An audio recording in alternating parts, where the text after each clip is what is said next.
So, Miracle Monday. Welcome to the Miracle Monday. Thank you so much for joining in this mind training moment. It's all M's, mind training moment on Miracle Monday.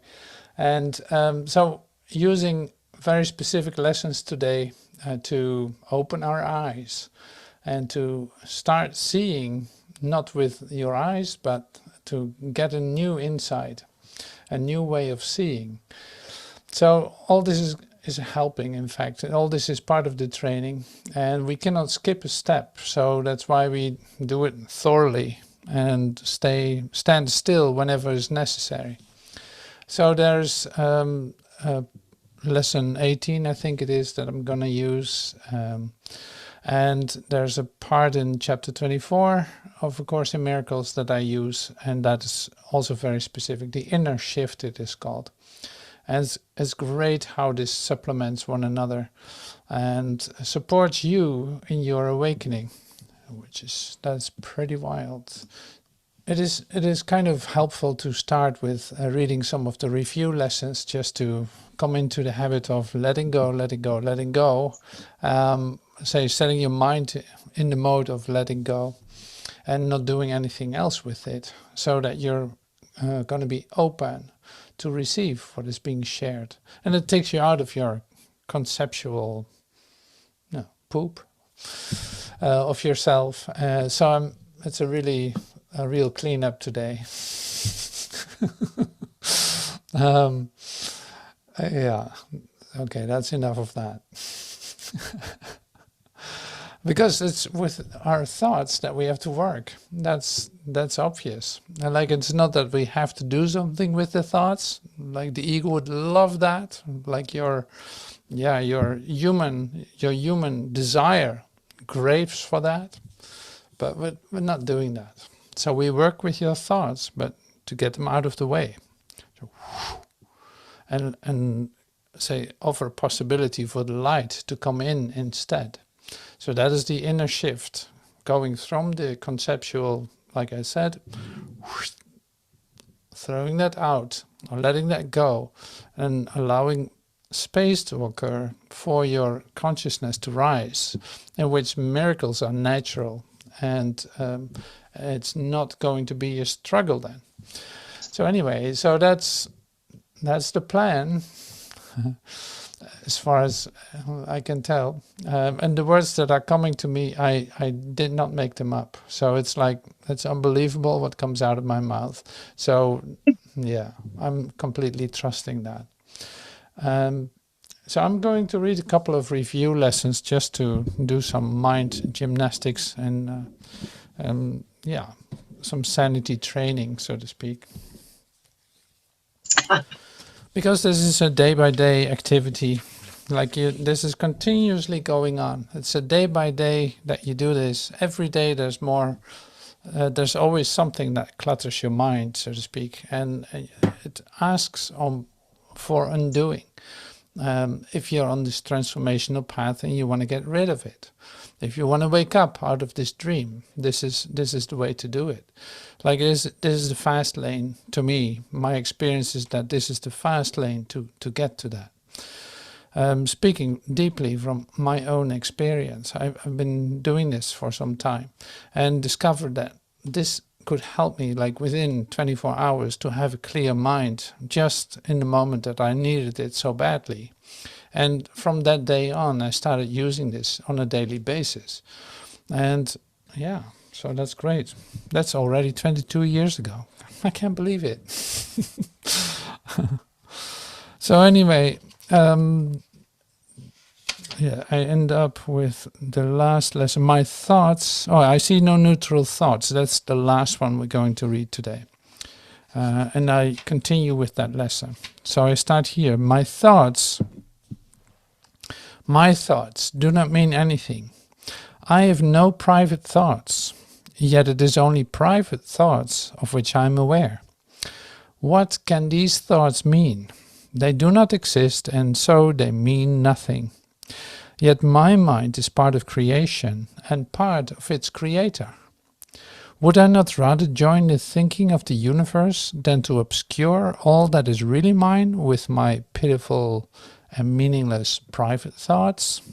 I just call them a little different, but it's like pitiful, meaningless private thoughts. My meaningless thoughts are showing me a meaningless world. Since the thoughts of which I am aware do not mean anything, the world that pictures them can have no meaning. What is producing this world is insane, and so is what it produces. Reality is not insane, and I have real thoughts as well as insane ones.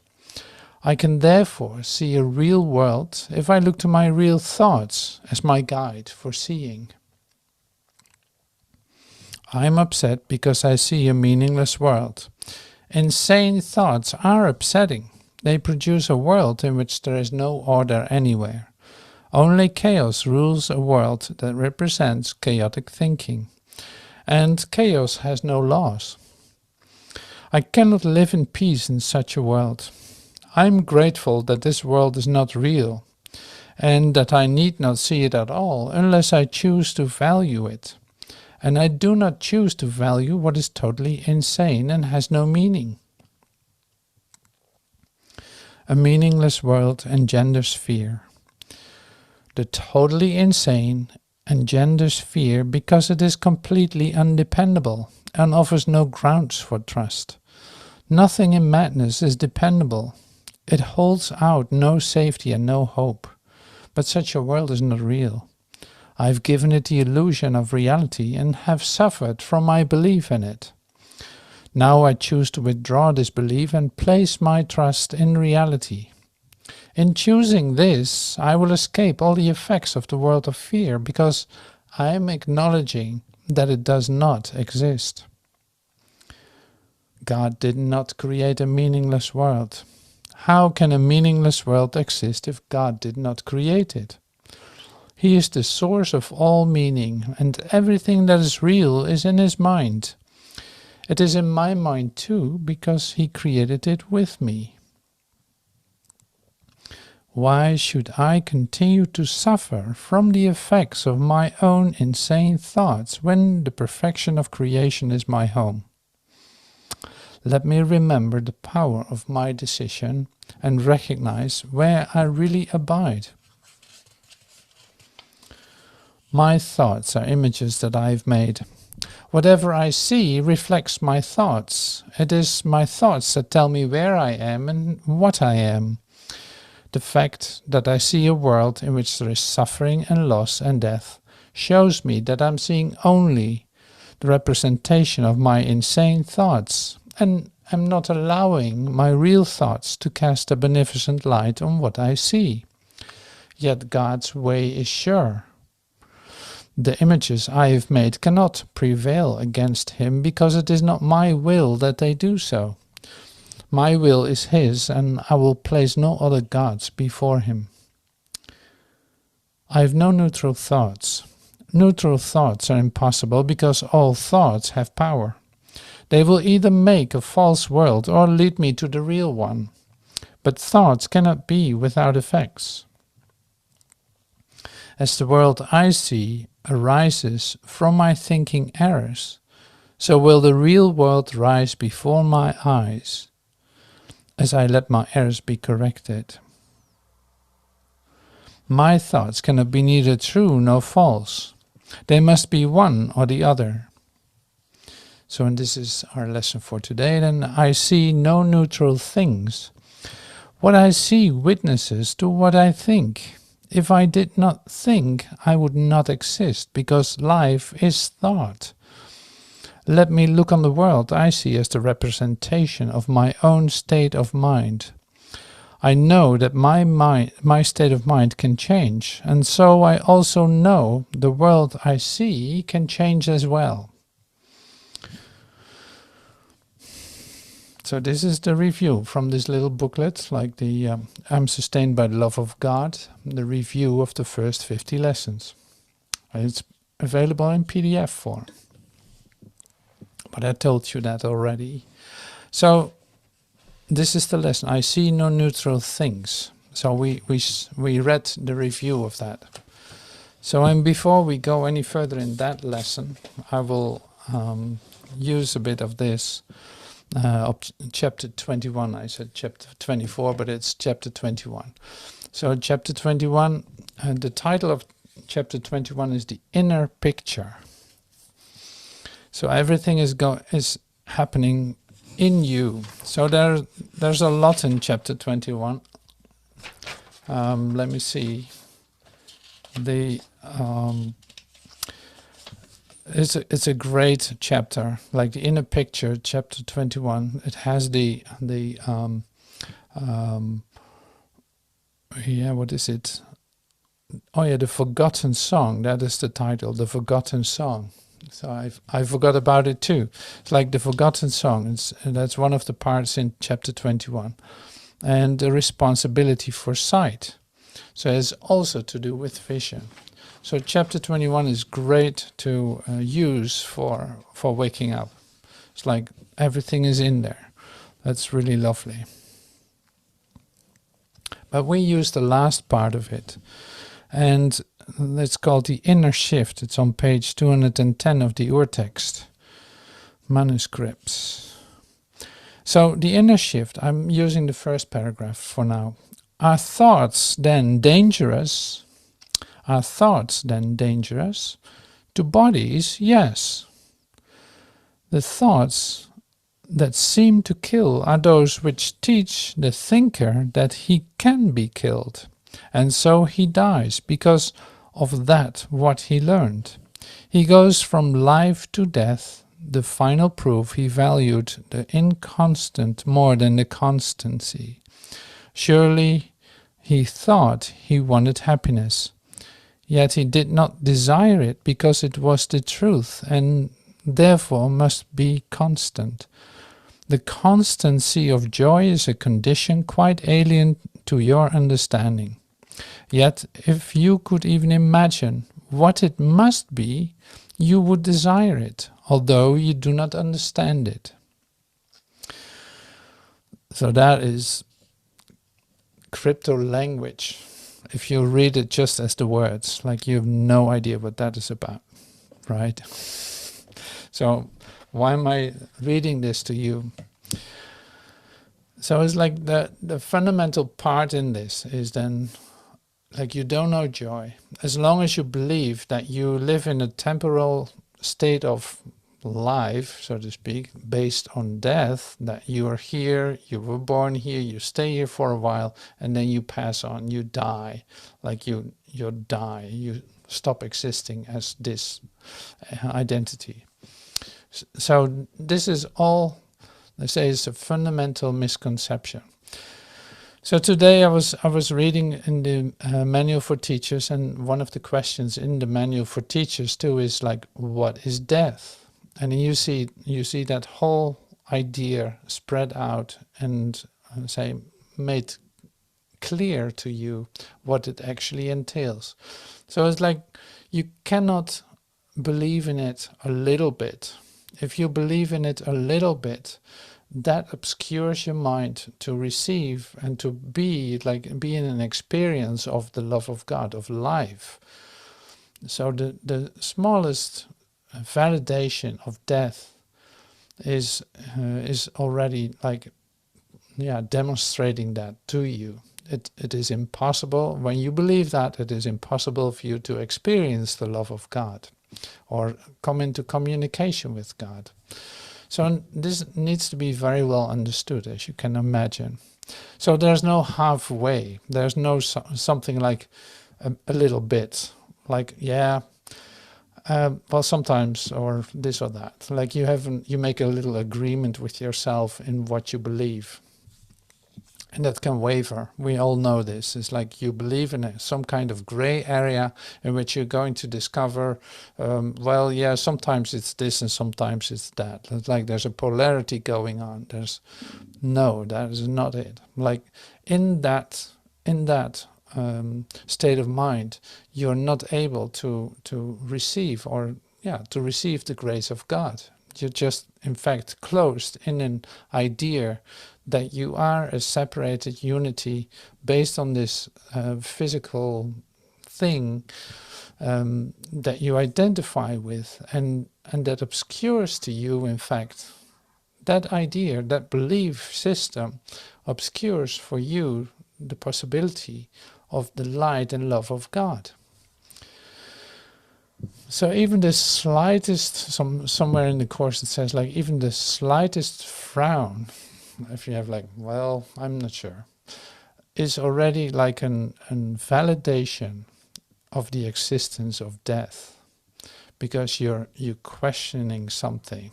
You're questioning something that is separating you from your brother, that you doubt about it, that you're not sure about it. So you miss, in fact, the fact that he's one with you. So that goes so incredibly far. So all this is going to be undone. So luckily there's one who does that for you. If you had to like analyze that and correct it yourself, well, you tried and it didn't work. So you don't have to do it any longer. So that's why it also says in the course, like, give all, like, resign as your own teacher. Give everything to the real teacher with a capital T, who can actually tell you what truth is and show you what, and allow, does the undoing for you. The only willingness that you need to come up with then is to allow that change to occur inside yourself. And only the willingness to do that. So it doesn't need your correction. Like all these things that we think that we have to do in order to become sane is insane. It's not sanity. So that, because you cannot help yourself in that sense. You're so caught up in your own thought system and your own belief system that you cannot help yourself. The only thing that you do is confirming and validating what is occurring in your dream as your real life. That's what you do with your mind constantly. So there's an undoing process taking place, and that's happening to you. And by you being willing to allow that to change, to allow this shift to occur in you, and being willing to let that happen, not leaving things outside of it. Like you see, like if you want to keep something for yourself just in case, or thinking like, well, that's probably not part of it, well, then you're holding back on it. So you're already limiting it. That means that you're not completely willing to give that away too. And that has an immediate effect, because truth is total, it's whole and perfect. In that you can experience it. If you keep something apart, you decide that you don't want to experience peace. You know, in that moment, whether you're aware of that or not. So that's that's why the dream appears to be so sticky, and to get out of it seems to be like a long process in which you don't know how that's going to work. Like, you don't know how far you are in all of this, and you cannot evaluate that for yourself either. But there's one thing is this. So there's an idea of a timeline. There's an idea of a longevity. As long as you place your ideas about progress and about where are you in your process, as long as you say place that in a timeline, you're mistaken. Like you're missing it. So all this does, it reverts back to the present moment. So in that, you can finally leave the past be. And see, this is the whole healing process that is taking place every time that we meet, in fact. You're going to be brought back to this present moment, leaving the past for what it is, leaving past experience for what it is, and seeing that that is of no value for this moment, because this moment is complete and whole in itself. And it doesn't need a past to exist. It's more the other way around. It absolutely does not need that, because the past is over. See, and that is the training.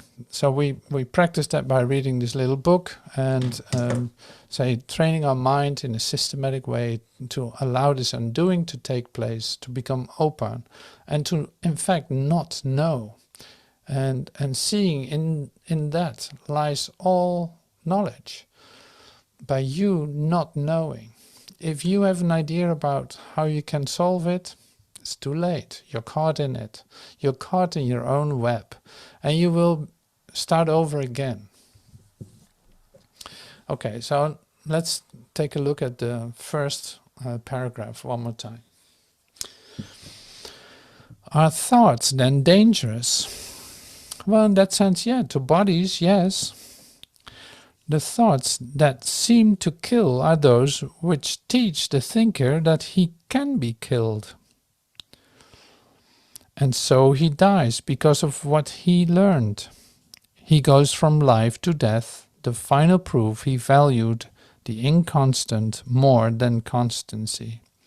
Surely he thought he wanted happiness, yet he did not desire it because it was the truth, and therefore must be constant.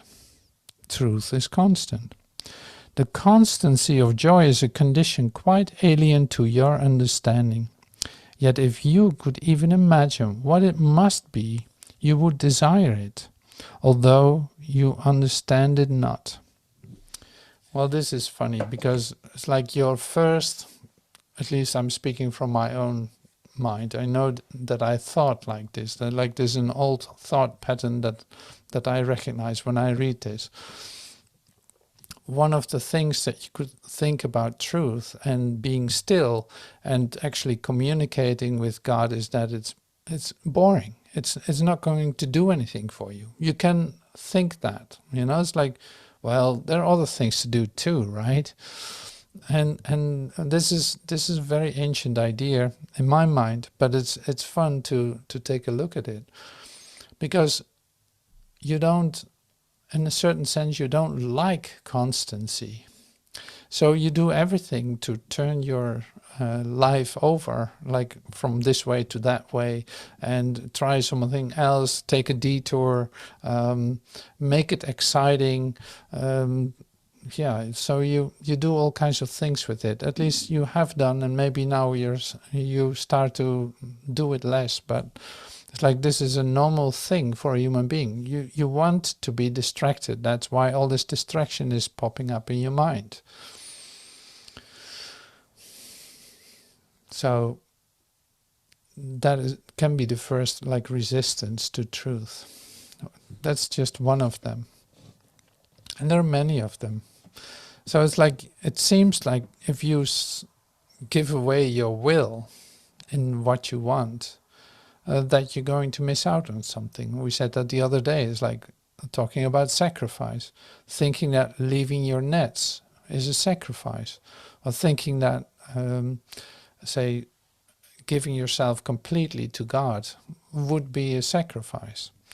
You think you're going to miss out on something. This idea. So I covered that. So in the second paragraph, the constancy of happiness has no exceptions, no change of any kind. It is unshakable as is the love of God for his creation.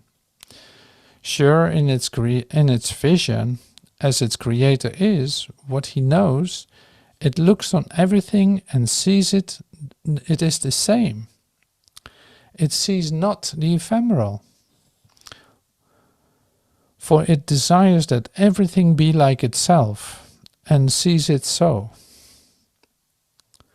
The constancy of happiness has no exceptions.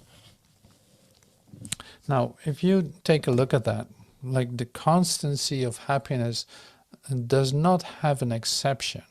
So if you see what your mind does, your thinking does, go walk in the street and walk, or turn on your television and stay in this idea that the constancy of happiness has no exceptions. It is always with you. It is communicating with every cell of your body. It is completely here with you. And now you see that what your mind does with that, when you are, say, distracted by some kind of outside event, you see that you dodge that, so to speak, you drop it really pretty quickly.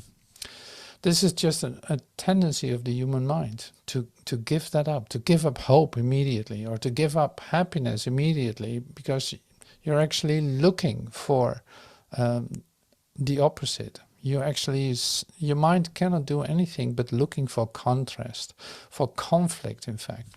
That's what it does, until it is changed. So, and this is where it's helping you too to recognize. It's like amazing. There's no exception to the happiness that is in you. There's no exception to it. And look with how many exceptions you can come up with during one day. You should write them down. It's amazing, like hundreds of them. All opportunities to ignore that happiness is a constant part of you. And they're really thinking that the distraction or the conflict is a real thing that's going on. So in awakening, in seeing this for what it is, you come to the place where you actually start to wait and be patient. Waiting to see this in a different light. Staying with that happiness and joy, like staying in your center, not letting yourself be distracted by anything. And seeing, literally seeing that it actually works. Like, oh my God, the last thing you would expect is that it works. And this is so interesting in that sense. It is so interesting. So the human mind is really made to distract you from that. And it looks for things, it does whatever it does. So here we recognize letting this constancy speak instead of valuing your ideas about the opposite, about discussing it, about exceptions, all this that you value. Seeing that your thoughts are not neutral at all, like they literally close down your option of experiencing peace and happiness. It is like whoosh, like a handful of sand right on top of a little candle. The light is gone. Like it appears that the light is gone. It is dark. It's just no way that can come through. So, and this happens to you on a daily basis, whether you do these exercises or not. Like you have to return back to, oh, wait a minute. Yes, I can start my day again.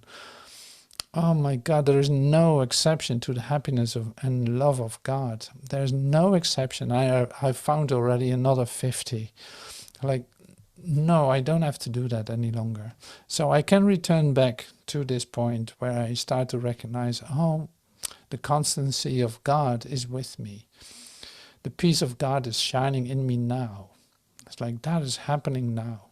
I was distracted. I forgot about it. And this is okay to forget about it. It's not bad or anything. It's more like the opportunity to remember again. That is the greatest gift during the day. It's like, oh my God, I forgot. Here it is. Oh, I'm saved again. Oh, wow. Okay, so this is really interesting. So we can continue here another time. The inner picture from chapter 21, the great chapter 17. What was it? 17. I see no neutral things. Though this is specifically to things. So we're going to do this lesson. I'm reading it right now. So this idea is another step in the direction of identifying cause and effect as it really operates. So lesson 17, I see no neutral things. This idea is another step in the direction of identifying cause and effect as it really operates. You see no neutral things because you have no neutral thoughts. It is always the thought that comes first, despite the temptation to believe that it really is the other way around. No, the thought is first. This is not the way the world thinks, but you must learn that this is the way you think. First there's the thought, then the effect of the thought.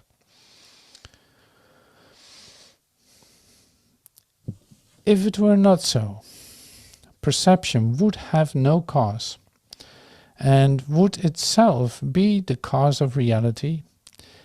In view of its highly variable nature, this is hardly likely.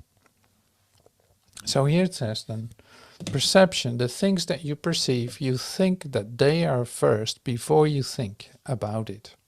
But no, you had already a thought, that's why you see it. And this is tricky to figure out by yourself. Like, you're going to do some experiments with it and miss it. Because you're so, say, that is such an automatic thing for you that you place things outside yourself and saying like, oh my God, I don't like what I see there. I don't really like that. While you put it there yourself. Like, I don't want to see this person. Well, you put him down there yourself. I don't want to see that news bulletin. Well, you put it out there. What is on it, it's literally what you were thinking, what you are thinking. See, this seems to be such a impossible thing to think about, but it is good to realize, like, no, I'm actually the cause of this. This is what you see in chapter 21 too, the responsibility for sight. It's like, I'm responsible for what I see. I choose the feelings I experience. I decide upon the goals that I would achieve, and everything that happens to me, I ask for and I receive as I have asked. Like, it will come to me. It is what is given me because I wanted it. So, and this is really great because you can say broaden this out to everything that is occurring. So there's no limitation to that either. Like, whatever you desire with your heart, you see reflected, you see literally happening. It's like, why is this happening to me? Is the thought. Well, this is happening to you because you asked for it. And that's why it's presenting itself exactly the way you asked for it. Like, the universe is not withholding you anything. It is just you that you don't know what you're asking for deep in your heart. But then again, you're not alone in that. You see this too, like in what I read today in the teacher's manual, that comes back too. Like, you're not alone in this. You have your help. So now don't try to figure this all out by yourself, but use the teacher that stands right next to you. That is actually your help along the way, continuously. I don't know how to respond to this, show me. I don't know what to think about this, show me. What am I supposed to do? Show me. How can I change my mind? Show me. You know, it's like, give Spirit the opportunity to do this for you. See, and then all this falls into place and becomes easier for you, and you discover that it actually works. So I can't stop you bringing that in from the manual for teachers, because it literally says what to do then. It's like, it's not that you have to walk around the whole day and ask for help. It's like, that's not necessary either. So an important thing then is to start your day right, so that you have a moment in which you already become quiet, that you say like, okay, not my will, but yours. I'm giving this day to you because I want to have a happy day. I don't want to be concerned with it about the right thing or the right choice or the this or the that. So you make the choices for me. Then that can be your heart's desire, like in the morning. You give that, you pray that, in fact, or declare that to yourself. Then you start your day, you do whatever needs to be done, or wherever you are led to. And when something is occurring, you can ask for help and say like, okay, however you do that. Some say God or Jesus or Spirit, or it does not matter. So it's like you're referring back to remembrance of this moment that you started your day. Oh yeah, I don't want to make decisions for myself. No, I want to experience the peace of God. That's my goal. And I don't know how to achieve that, so I need help. So that is really how you start your day. And also that you don't become totally preoccupied with all the occurrences during the day, because you can't, like I said, you can't help yourself. So if your tendency is to think about things a lot and try to figure out what the next step is and all this, you will do so in this exercise too, that you start to say engage that. If you don't keep yourself to the instruction that's given you, like, no, you don't have to figure this out. When you experience yourself as figuring something out or trying to analyze what's going on, you ask for help and step back so that it can be given you. Like I said in the beginning, it's like this is about the idea of to admit that you don't know is your entrance to knowledge. That is why it's great to do that. Like it literally opens the space for you to receive something that you cannot come up with yourself, since you get caught up in your labyrinth here. I'll read the first paragraph one more time. This idea is another step in the direction of identifying cause and effect as it really operates. You see no neutral things because you have no neutral thoughts. It is always the thought that comes first, despite the temptation to believe that it's really the other way around. This is not the way the world thinks, but this is the way that you have to start thinking. If it were not so, perception would have no cause and would itself be the cause of reality. In view of its highly variable nature, this is hardly likely. Okay, so the second paragraph then is this.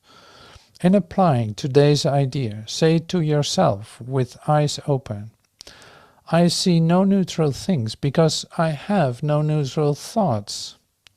Then look about you, resting your glance on each thing that catches your eye long enough to say, I do not see a neutral camera because my thoughts about cameras are not real. Or I do not see a neutral lamp because my thoughts about lamps are not neutral. And you fill in the blank. For example, here it says, I do not see a neutral wall because my thoughts about walls are not neutral. And so on. As usual, it is essential to make no distinctions between what you believe to be animate or inanimate, pleasant or unpleasant. Regardless of what you may believe, you do not see anything which is really alive and really joyous. That is because you are unaware yet of any thoughts which are really true and therefore really happy. And you say like, well, is that so? Yes, that is so. That is so. It is so, not because I say so, but because it is. So there's another opportunity given here. So 3 to 4 specific practice periods are recommended for today. No less than 3 are required for maximum benefit, even if you experience resistance. However, if you do, the length of the practice period may be reduced to less than a minute or so, which is otherwise recommended. So it's like there's no pressure here. So you can do this exercise like, okay, I'm seeing no neutral things. How did it go exactly? I do not see a neutral this and that because my thoughts about this and that are not neutral. And so you practice this for just a minute or two. And if you feel that the resistance to doing that becomes too big, you shorten it up. No pressure. It's like better do it 10 seconds well than trying to wrestle yourself through 2 minutes of it. So this is really great. I see no neutral things, because your thoughts about it are not neutral. You give value in a very specific way to the objects around you. They have a special place in your idea about yourself. So it's definitely not neutral. And if you don't trust that idea, just clean up your room. Say, throw stuff out, no matter what it is, throw it out. Put it in boxes for a moment, like this. And then you see, like, yeah, that is what I want back here. No, that I cannot throw that out. No, I need that. Or, all this kind of consideration. So it's like whatever occurs in your perception, whatever seems to happen in your life, in your day, it starts with your idea of what you want and not anything else.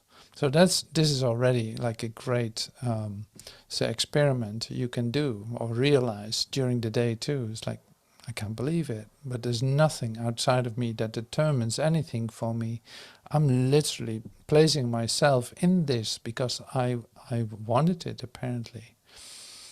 Even though the reasons why might not be clear. It can be completely unaware. So the undoing of that is, then it doesn't really matter anymore, because it is, you hand it over, and that gives you the opportunity to allow a change to occur. But don't try to change it yourself. There are no neutral thoughts. So there's a question, what is a neutral thought? Well, your thoughts are not neutral. There's no such thing as a neutral thought. So all thoughts have effects, whether they are illusory or whether they are real. Like the illusory thoughts lead to fear, lead to a dream. And the real thoughts are recognizing, like that is what gives you the recognition of your connectedness. So there's no neutral thought. There's no such thing as a neutral thought. You cannot think neutral thoughts. But your thoughts can be undone. So, and it can change. Like it's, okay, you give it value, but now it can be changed by allowing that change to occur, not by doing that yourself. You hand it over to Spirit, and it's going to be used, say, to a constructive idea, to a constructive thing. And constructive in the sense of it is beneficial for everyone involved. That is the difference. So you would not be able to think that. Lesson 313. Now let a new perception come to me. Father, there is a vision which beholds all things as sinless, so that fear has gone. And where it was is love invited in. And love will come wherever it is asked. This vision is your gift. The eyes of Christ look on a world forgiven. In his sight are all its sins forgiven, for he sees no sin in anything he looks upon.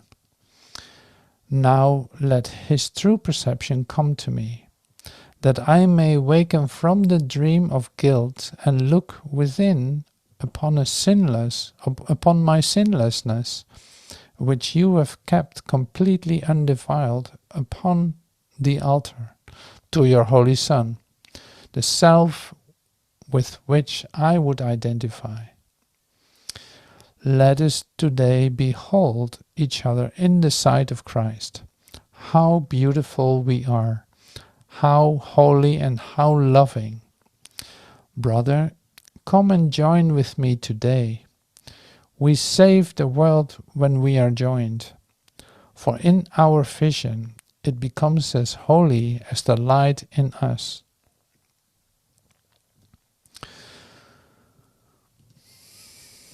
All right, this is really lovely. So thank you so much for for being in this class, in this in this miracle moment, where we discover something new, like a new vision is being offered. You don't have to keep doing what you're doing. Like if you're suffering, you don't have to keep on suffering. Like there's help continuously standing ready. There's, in fact, only your own ideas and thoughts, concerns are in the way of experiencing, say, constancy in the happiness and joy that you are. And that is no longer necessary. You did your job. Yeah, it's done. So in our training and in our coming together, this is something that we want to be in our awareness, that there's another option, that we can literally like be freed of all our limitations and feel and experience and open ourselves up for the light and love that we are. So thank you so much for joining in that, and I hope to see you soon. Thank you.